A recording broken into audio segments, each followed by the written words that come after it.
Bismillah, walhamdulillah, wa salatu wa salamu ala rasulillah. Assalamu alaikum wa rahmatullahi wa barakatuh. Welcome to this very special program. I'm honored to have all of you watching live on Facebook, and for those of you who are watching at home on YouTube afterwards, welcome.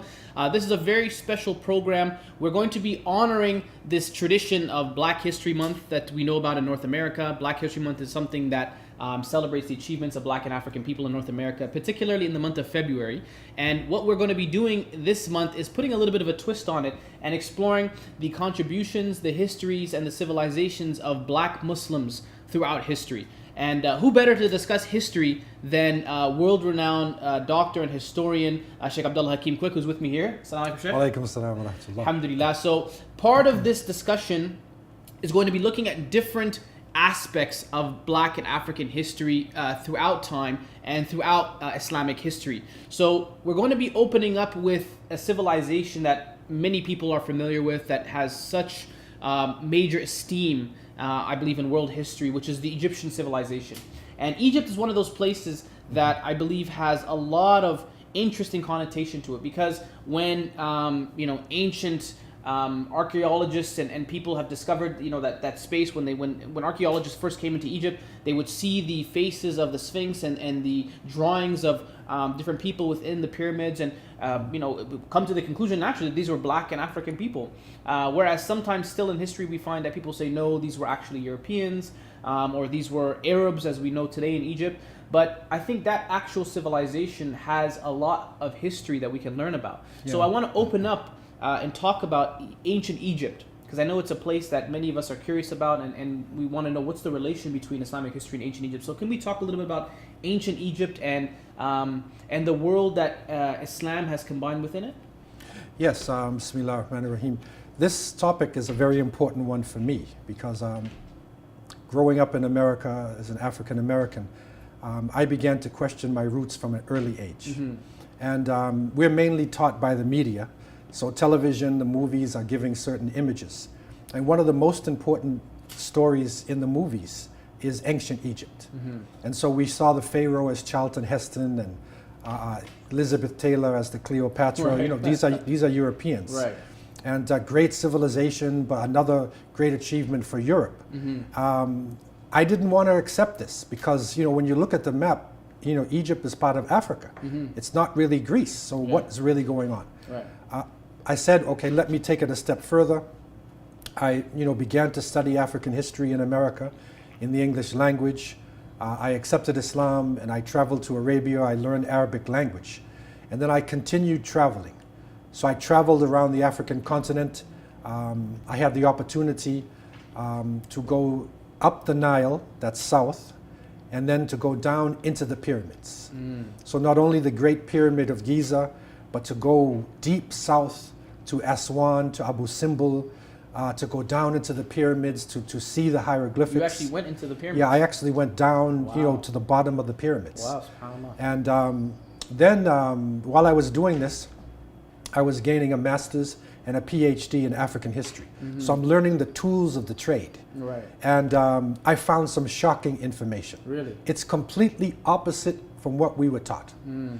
What I found is that the ancient civilization in Egypt was an African civilization. Right. And this was strange, because many historians said that Africa has done nothing for the onward flow of civilization. Mm. So you would think that civilization goes from north-south. Right. That it was the Greeks and the Romans who civilized Africa, or the Persians who came in, and the African people who were uncivilized, mm-hmm, they came along as slaves. Right.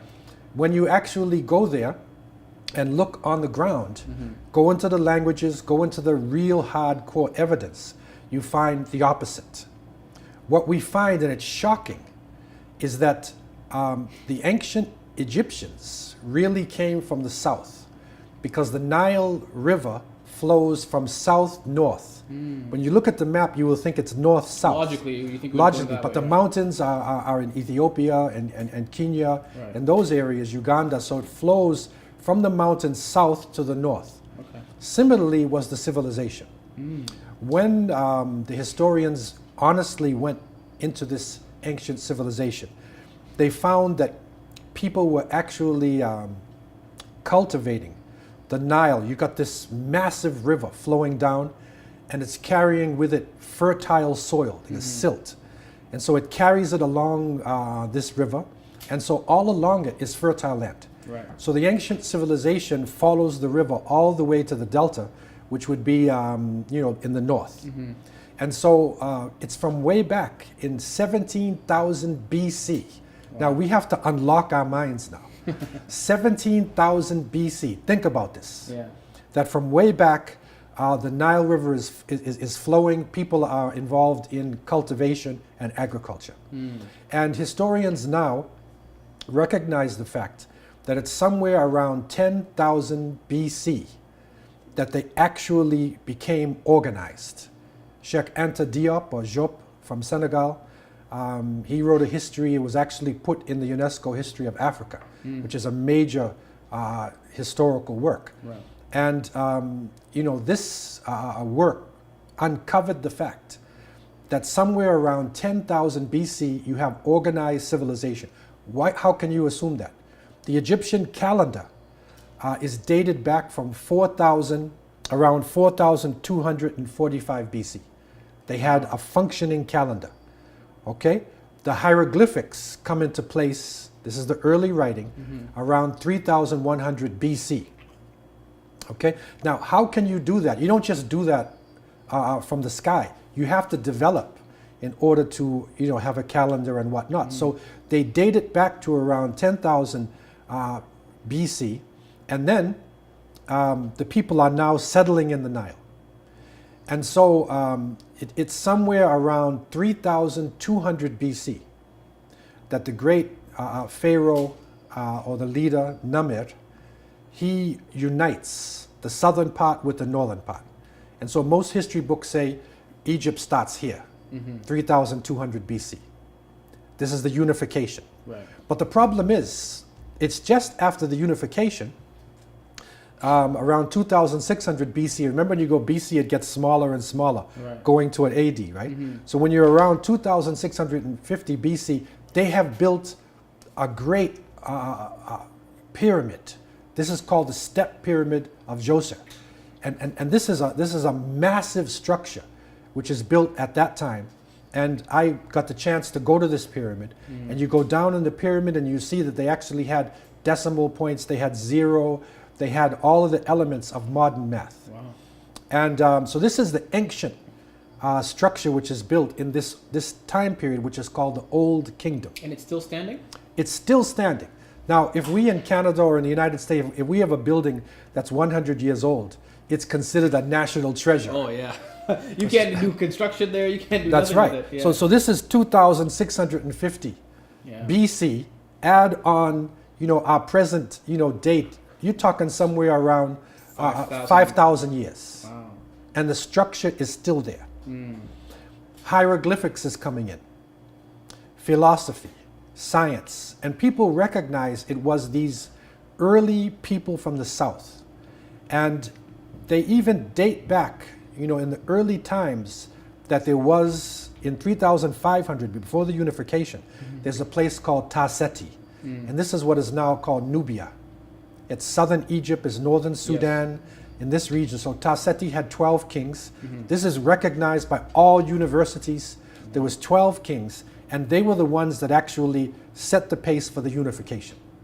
So now, at that point in time, when you go back and you look at the pictures that they drew of themselves, you look at the sculptures.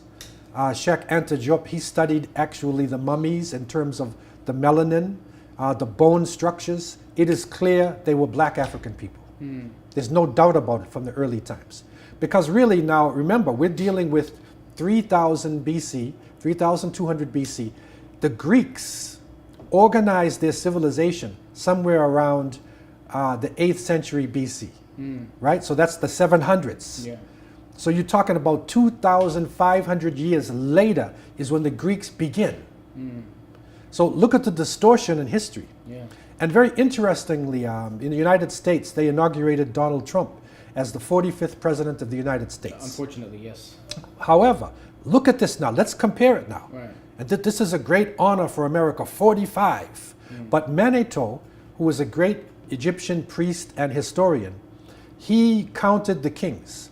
And he counted about 561 kings in ancient Egypt. Wow. 30 dynasties. These people ruled over 5,000 years. So now when we look at human history now, we can't just talk about the last 300 years. 400, 300, 400. Right? Yeah. We have to, let's go back and look at all of our history, together. And you'll see that the first part of organized human history, black people, African people, were actually at the pinnacle of civilization. Not only is modern math coming into place, not only is the philosophy, but also even cosmetics, even how do you bury your dead, how do you organize your family, how you organize society. These things are coming back. I mean, at this point in time, when Egypt, had unified, the rest of the world were either villages or at the best city-states. Right. You have what is called city-states in Iraq and in other parts of the world. But this is a unification of a major country. So this is the first major political entity, you could say, in the world. Now, when we hear this term pharaoh, typically speaking, in many Muslim spheres, we think of Pharaoh during the time of Musa alayhi salam. That's right. But pharaoh is a title. That's right. Pharaoh is not the name of a particular person. Right. Can you expand on this? What exactly does pharaoh mean, and how do we put that into context with history? Right. Again, Manetho listed about 561 kings. Now these kings, the title is Pharaoh or Pharaon in Arabic, and that is similar to emperor or Caesar, like the Romans had Julius Caesar, Augustus Caesar. Right. So each of the pharaohs had a name, and they were in dynasties, they were in royal families. Right. And this stretched, for over 5,000 years. So there were many pharaohs. So there's many pharaohs. So, when we're talking about Moses, you have to recognize that he enters Egypt somewhere around 1,525, somewhere around there. BC? BC. Right. So this is now, remember the early Egyptians, you're talking about, they unified their country 3,200. So they were a very strong empire even Long before. Right. So this whole concept of the Israelites building the pyramids is completely false. It was The pyramids were well in place long before Musa or Moses, peace be upon him, came in with the children of Israel, and they were enslaved by the Egyptians. So what's important for Muslims, and reasonable people to look at, when we look at history, the concept of a pharaoh is the concept of a king. There were good kings, there were evil kings. There were those who believed in one God, there were those who believed in themselves, there were those who believed in many gods. It's a rich history, it's a deep history which for the most part has been covered up in our eyes. And so you see Charlton Heston, European man, Elizabeth Taylor as the Cleopatra. This came much later when the Romans and Greeks conquered northern Egypt, when they conquered Egypt. But this is like, almost 3,000 years later, after everything is in place. Right. So what is important that I found is that the whole concept that black people, African people did nothing for the onward flow of civilization. This is a concept, to confuse people and to develop in African people an inferiority complex. And it also develops in European people or lighter skinned people a superiority complex. Right. That knowledge always comes from north and it goes south. That the African people need to be civilized and need to be organized. Right. The reality on the ground is something very much different. Well, I mean, if you look at the history, you'll see that these civilizations flourished at a time when perhaps places in Europe and otherwise were cavemen, were living in their own filth, places in Europe in these areas. So talk a little bit more about Egypt. I mean, I'm interested to find out, how do we infuse this understanding of Tawheed in this land? I know you want to come to this point as well. Right. But Islamic history and in these regions, was it ever the case? Were these pharaohs people who perhaps worshipped Allah? Or was it always that they believed in sun gods and these things of what we find? Well, we have to recognize that, the Quran talks about in the chapter of the bee, that verily, وَلَقَدْ بَعَثْنَا فِي كُلِّ أُمَّةٍ رَسُولًا أَنِ اعْبُدُوا اللَّهَ وَاجْتَنِبُوا الطَّاغُوتَ, that verily we sent to every nation a messenger to worship one God and stay away from false deities. So we believe that prophets came to China, India, Europe, Africa, the Americas. So now you're looking at 5,000 years of civilization right? You look at a long time, even before the Prophet Muhammad, peace be upon him, who we see as the seal of the prophets, not the only prophet of monotheism. So we see in ancient Egypt also monotheism. So we need to do an objective study to really understand how this intersects with the ancient culture. It's around 1525 BC. Now you have Ramses or his son. This is the Pharaoh of Moses. Okay. This is the one that had a God complex, that wanted his face all over Egypt, and that became a tyrant, you know, the perfect tyrant. Okay, but before his time, amazing achievements. I was shocked. I was literally shocked to find the achievements, especially in what they call the Old Kingdom, in the pyramid time. Because I remember when the Olympics were held in Athens some years ago, and you know, they have the opening ceremony. The Greeks marched out and they said, we the Greeks, we began geometry and math and science, you know, philosophy, everything began with the Greeks. Okay, but the ancient Greeks were not racist. The ancient Greeks and the Romans recognized that they got their civilization from the Egyptians and later the Phoenicians, and the Egyptians were dark-skinned people with woolly hair. That's how they described them. Okay, explain that description again. What is exactly is it? Dark-skinned people with curly, woolly hair. That's how they described them. And they literally worship some of them. Because think about this now. The Greeks coming out of what they call their dark ages, and finally, you know, they organized their Olympics. This is around the 700s BC. And now a great civilization is there. There is the Great Pyramid of Giza. And they come in contact, you know, with people who have amazing understanding of mathematics, physics, and science. And the Egyptians shared their knowledge with them. The Greeks studied under them and were able to make their own achievements. But the reality is, it was thousands of years before them that everything was in place. Somebody would say, well, how can you say something like this? Let's look at the Great Pyramid in Giza. Okay. The Great Pyramid of Giza, which is built for Khufu, and this is, you know, this pyramid is coming somewhere around 2500 BC. Okay.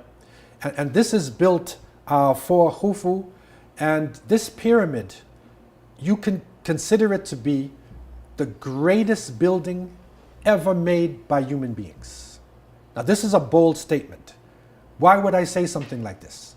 Because around 2500 BC, there was no structure, anything like that in the world. People were living in villages, and the city-states began with some palaces and whatever. This building has got 2,300,000 blocks of granite. These blocks of granite are between 2.5 to 70 tons. They were cut out in a place called Aswan, which is in the south. Remember, the south is high and the north, and they were cut out in Aswan. That's where the granite is. Okay. And they were taken in boats, and they were put into place, and there's no cement. If we want to build a building with little bricks, we put cement, and we have a plane, we have to make it even. They built it with no cement. Perfect cuts. Wow. Okay? And this whole concept of people, you know, carrying slaves, carrying the blocks on their head, that's not possible. It would have been impossible anyways. How can you carry 70 tons on your head? It's science you're talking about, physics.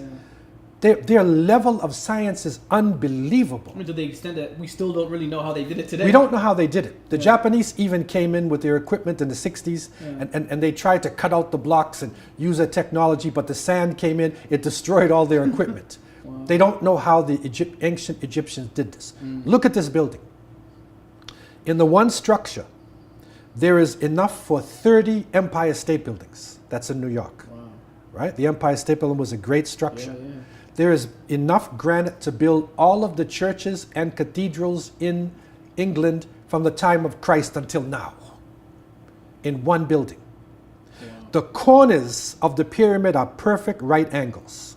So there goes your geometry and all your math, right? This is 2500 BC, long before the Greeks. The corners are perfect right angles. If you take the perimeter of the pyramid and then you divide it into the height of the pyramid twice, you have what is called this universal equation called pi. Yes. And the pi equation, this is a universal equation used by mathematicians and engineers. So the ancient Egyptians knew about pi. They had all the angles. They had everything in place. This is an amazing structure, that they actually put there. And so this flies in the face of the racist concepts that Africa has done nothing for the onward flow of civilization, because at that time, the ancient Egyptians were basically the people from the south, and then there were the people in the north as well. It's the Ethiopian people, some call the Anu people, the Nubians, who initiated the society, and then they dealt with the people in the delta, right? And so they united themselves and they formed this civilization. There are no people who have come in from Persia or Babylonia at that time. The Greeks and the Romans, there was no Romans. The Greeks hadn't even formed their city-states. Right. People in France and in Scandinavia and England, they were living in caves. Yeah. So this is the ancient world. And this completely flies in the face of racism. So in order for us to, take this in, we have to realize there's a great deception. And black people today, African people, still have this ability within them. When you look at, for instance, the basketball, I like basketball, the Cleveland Cavaliers and Kyrie Irving comes down, he throws a pass, right? And it's forming this arc. And LeBron James comes in the air, grabs it, and puts it in. You have to have this understanding of geometry. Yeah. You literally are dealing with angles and arcs, and then his body reaches up, he grabs it with one hand, slam dunks, you understand, and then takes his stand. Yeah. This is amazing. This is a mathematician. That's a scientist. And not only is it a theoretical scientist, it's a practical scientist. Yeah. So that ability still lies within us. And that is the reason why African people did so much even in the United States and in the Caribbean, the cotton gin in the South, so many structures, in NASA and Cape Canaveral, there were black women even involved, in high mathematics. There's actually a document, or I think a film that's about to come out about that. Right, which was basically, speaking about this Hidden Figures, which is an amazing movie showing even the black women, how they involved. One young woman had an amazing mind in math. This is not a freak of nature. This is part of, civilization and history. And that's the reason why we're saying, especially in Black History Month, from an Islamic perspective, when we look at Islam, we're not talking about a religion or way of life that began with Prophet Muhammad, peace be upon him. We're talking about monotheism from the time of Adam, peace be upon him, the first man. We're talking about monotheism and, positive relationship with civilization and with the universe. This is what we're talking about Islam. And so the ancient Egyptians had Islam. You can even go back to the Old Kingdom, and there was one sage called Ptahhotep.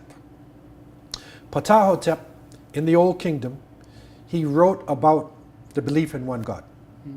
He has some amazing writings, which is clear that he's talking about one God. You also look just before the time of Moses or Musa alayhi salam, there was a pharaoh called Akhenaten. His wife was called Nefertiti. Right. She's famous. You see the head of Nefertiti. She was the one who first developed feminine hygiene products and cosmetics. Yeah. That's where it began, right? All that makeup and everything is Nefertiti, is ancient Egypt. And so Akhenaten, he worshipped the power really behind the sun. Some people try to say he was a sun worshiper. When you look at the Psalms of Akhenaten, you will see some amazing things. You can see that who he's talking about, the eternal God, and he's talking about the creator of the heavens and the earth.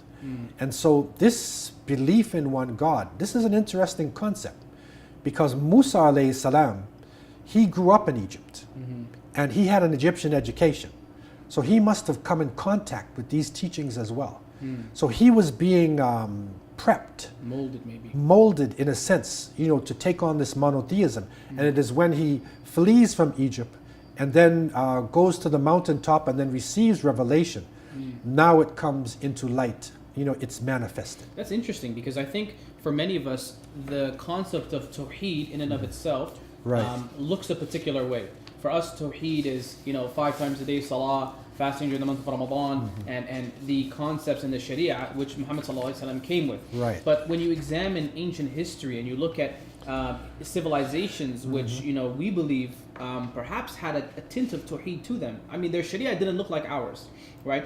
It's funny you mention that, because my background is from Oromo. I'm Oromo, and in Oromo culture, there was a religion before Islam, before Christianity, called Wakafeta. And Wakafeta, literally, when you translate it, it's like, it means to worship one, right? Or the concept behind it is to worship one. So they worship Waka, who to them is like a black god who looks like them, and who they thank during times of harvest and stuff like that. So now obviously it's an expired faith when you look at it in comparison to what we have. It's something that you wouldn't examine. But the essence of it is it looks like it's founded within Tawheed, right? You can see that the concept of one God is stressed, that there's one God worthy of worship, one God worthy of thanking and sacrificing for. That's right. So, I mean, obviously, even when we examine the history of other civilizations through our own lens, as Muslims, it might look a bit skewed and we think, oh, they were fire worshippers or whatever, but perhaps they were practicing a faith which was indeed Tawheed, and it was something which was pleasing to Allah subhanahu wa ta'ala at that time. Well, this is interesting, because, I had the same passion to sort of find this Tawheed in culture. And I visited 62 countries. Okay. And when I traveled to the countries, I would go to the museums, to the archives, and I would speak with the scholars. In ancient China, I visited China, and they said in Mandarin Chinese, they have a concept called Shang Ti, which is the great cosmic spirit. You'll find in ancient societies all over the world, ancient India, they say the Vedas, the early Sanskrit writings, were actually talking about one God. In Africa, where I lived for 10 years, especially in southern Africa, it was amazing, because, similarly to what you find in Oromo culture, in every African culture, there's a word for the great cosmic spirit. It's a special word.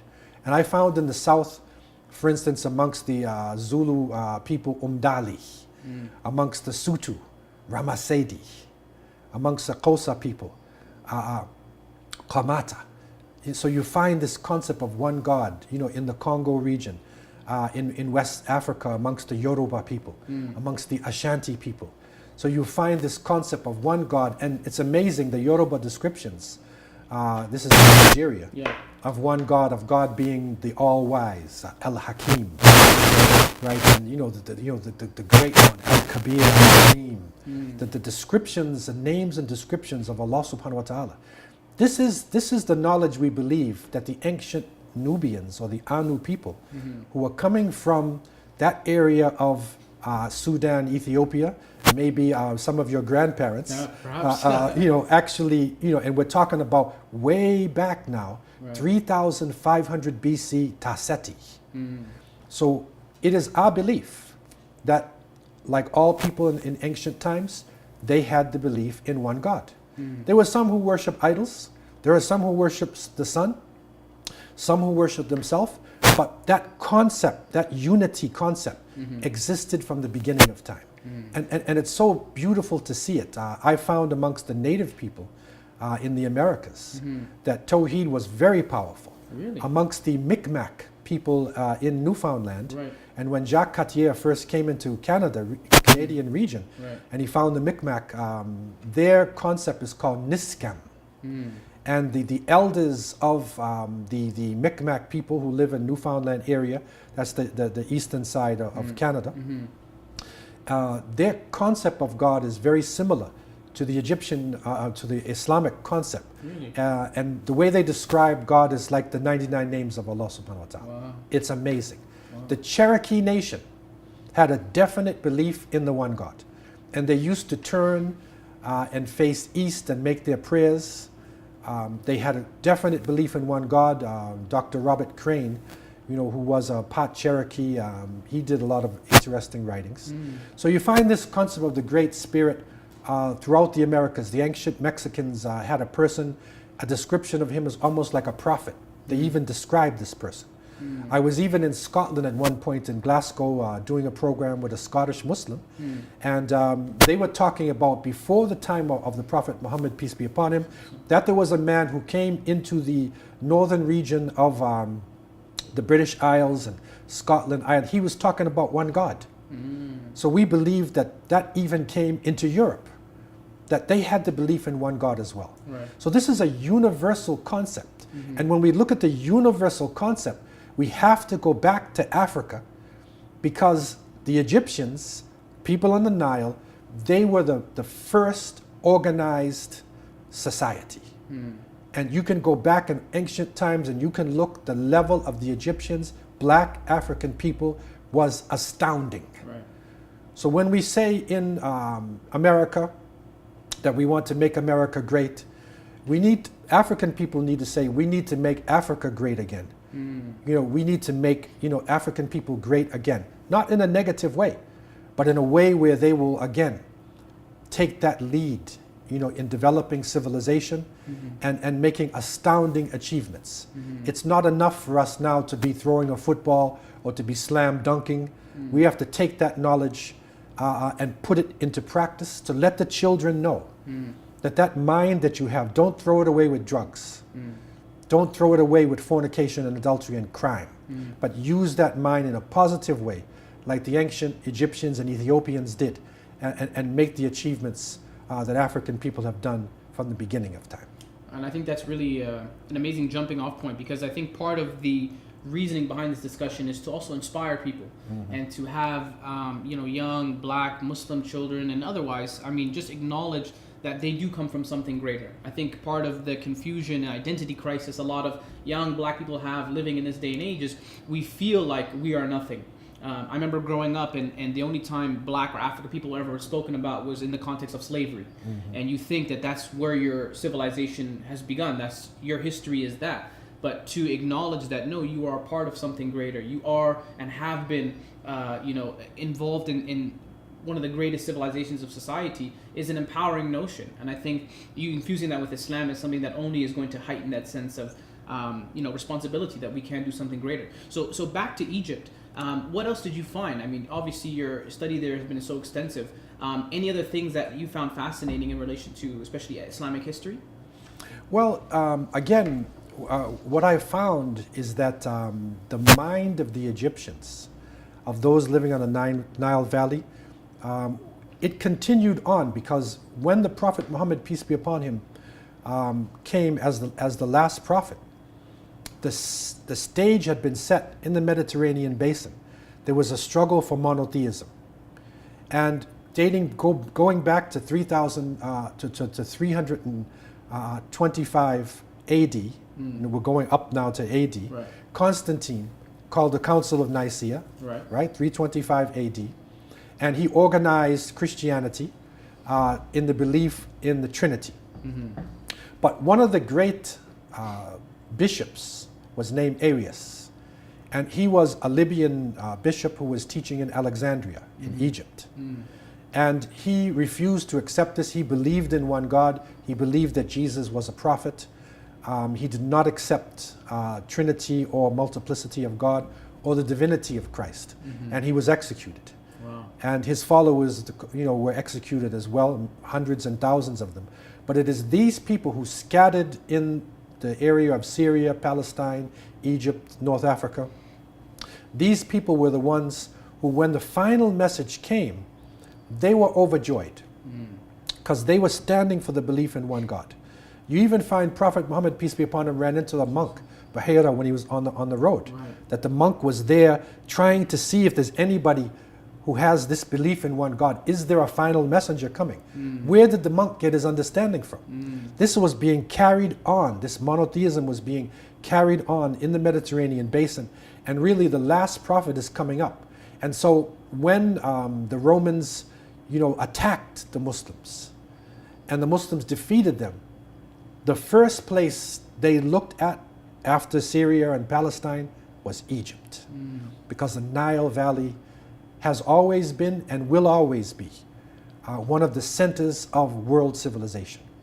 And so when the famous Sahabi, Jalil Amr ibn al-As radiallahu anh, when they entered into Egypt, it was the Aryan people, believers in one God amongst the Egyptians, the Coptic people, who according to all historians assisted the Muslims against the Romans. So it was a local, it was a rebellion against the Roman rule, and the Muslims took over the land and continued across North Africa, but Egypt became a center of Islamic learning and continued on as one of the great centers of learning the Egyptian mind, that same mind of building pyramids, of philosophy. It entered into Arabic language, and it entered into Islamic studies. And so you see some of the great scholars of Islam, Imam al-Shafi'i himself, one of the great scholars of Islam, Imam al-Suyuti, and so many scholars there developing their work in Cairo and along the Nile region, Alexandria, and then going across North Africa. You know, so many of the scholars develop in that region. And so it's an extension. It's an extension of an ancient civilization. And it's important for us to understand that, again, human beings are all connected together. But there are certain high points, and we're all extensions of each other. And if we can connect the ancient times to our present world, we'll have a totally different concept. When we look at Africa itself, when we look at African people, we will not look at savage people, uncivilized, uneducated, terrible in math, but we will look at people who in ancient times were the rulers of much of the world, who set the pace for the modern civilizations that we are living in, and who had the belief in one God and the belief in many different gods within their society. It's a whole part of the world that we need to understand. One of the shocking things that dishonest European historians and writers did is that in order to cover up the ancient Egyptians, they first tried to say that the Egyptians who built the pyramids were light-skinned people. Now, when you look at the dynasties, you'll see the Old Kingdom. This is 3000 BC. Then you see the Middle Kingdom. This is coming, around 2000. Then you see the New Kingdom, which is coming, right before AD. Right? And that is when the Romans came in and when the Greeks came in. And so when the Romans came in, you find that they imitated the Egyptians. And so Cleopatra was a title. There was a number of Cleopatras. And they were actually people of European descent. So there were European people who were sitting in the thrones like the pharaohs. And much of the artifacts and mummies that you get in the museums are from the New Kingdom. I see. It's not from the Old Kingdom. So it's the New Kingdom. So people get confused and they say, well, these are Egyptian things. Yes, but these are after 3,000 years had gone by of their major pyramid building, 5,000 years of their civilization. Then these people come in right at the end, right? And so that was the first lie, that they are Indo-European people.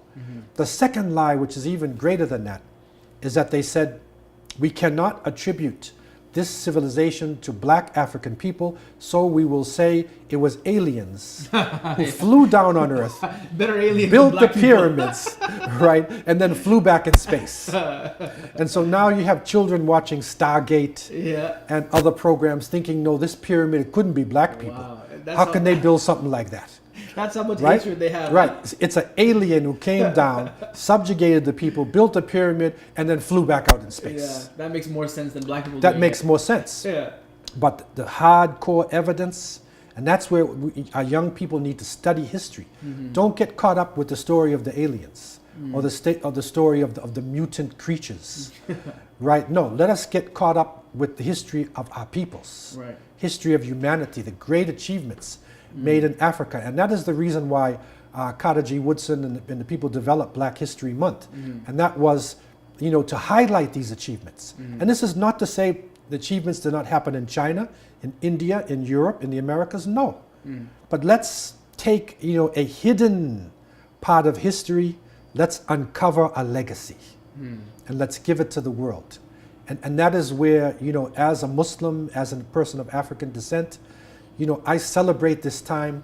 It expands my mind, and I believe it will expand the mind of all children, not just black children. It will help white children to appreciate African Americans, African Caribbean, people from the African continent, they will appreciate that. Yeah. And when they see LeBron James doing that slam dunk, they'll realize he's a scientist. And he may even be related, to the ancient Egyptians, who built those pyramids. Yeah. And I think, it's really interesting you mentioned that because, obviously in history and the way we've been taught, there is an immense amount of respect for European thought and history and philosophy and art and culture and everything that's come out of Europe for the past, 500,000 years. That's what we've been taught, at least in school, is the pinnacle of success. To be like ancient Europeans, or to emulate the work of Shakespeare or other artists or other philosophers or other thought. So it's important, I guess, to acknowledge that greatness doesn't just lie in Europe. It does lie in other places in the world, like in Africa, like in Asia, like in even Latin America and these places. Last thing I want to ask you about, and I think this is an interesting point of discussion, especially in this context. Because the history of Egypt, particularly when we look at it, we do acknowledge that yes, black people and civilization, did emerge from that region. But now, if you look at Egypt today and you look at Northern Africa, it is, they're quote unquote Arabs. So how did that shift occur? How did it become African, dark-skinned people to lighter Arabic-speaking people today? Was there a time in history when that particular change occurred? Well, you see that in the New Kingdom, and you're talking about a few hundred years BC and then AD, you start to see Iraqi Babylonians coming in, the Hyksos are coming in. This is the time of actually Abraham, alayhi salam. And so you're talking around, 1,600 BC or so, when Abraham was coming in, 1,640. Okay, so Hyksos, these are Iraqis coming in, because obviously the Nile Valley is one of the great civilizations. So it's an area of conquest. And then later the Assyrians come in, then later the Greeks come in. Right. Alexander comes in. He conquers the area now called Alexandria. Right. Then the Romans come in, and they conquer the area. And so when Muslims came, there were many immigrants who came in from the Arabian Peninsula as well, which is primarily a desert. And they wanted to benefit from the Nile Valley as well. So they immigrated into the area. And the language then spread into the area. But the reality is that Egypt has always been a part of Africa. And up until today, it's amazing, because when Sheikh Anta Diop and the scientists looked at the blood types of Egyptians, they found it's basically type B blood, which is an African blood system. It's not type A or anything like that, the other types. So it's still African blood that the Egyptians have. And especially if you go to the southern Egypt, Aswan, in that region, you'll see there are Sudanese type of people. Nubian. So the Egyptians themselves are still an African people, but because they were conquered by Iraqis, Babylonians, Assyrians, Romans, Greeks, Turks, Arabs, it's a mixture you find in Cairo itself. But it is still the Nile Valley. The river is flowing from deep in Africa down into Egypt. It's still the same. But because of the international trade routes and the routes of conquest, it has become a melting pot as well. But still, it is Africa, and it needs to be considered as part of the African continent if we separate Africa from Arabia, and I don't really do that. But if we do separate it, it's clearly part of the African continent. And Arabic, we recognize, is really a language. Amongst Arabic-speaking people, there are light-skinned, there are dark-skinned, there are all types of And so if you look at it from that point of view, it's still another expression of the ancient Egyptian Nubian culture. Well, I think there's definitely a lot to digest. And I hope everyone out there has really benefited and enjoyed this session, inshallah. Stay tuned for the next installment of this particular series, airing next week, inshallah, the exact same time. And thank you all for watching. Jazakumullah khairan, Sheikh Abdullah, for giving us your time and knowledge. And hopefully we'll see you again next time. Barakallahu feekum. Assalamu alaikum wa rahmatullahi wa barakatuh.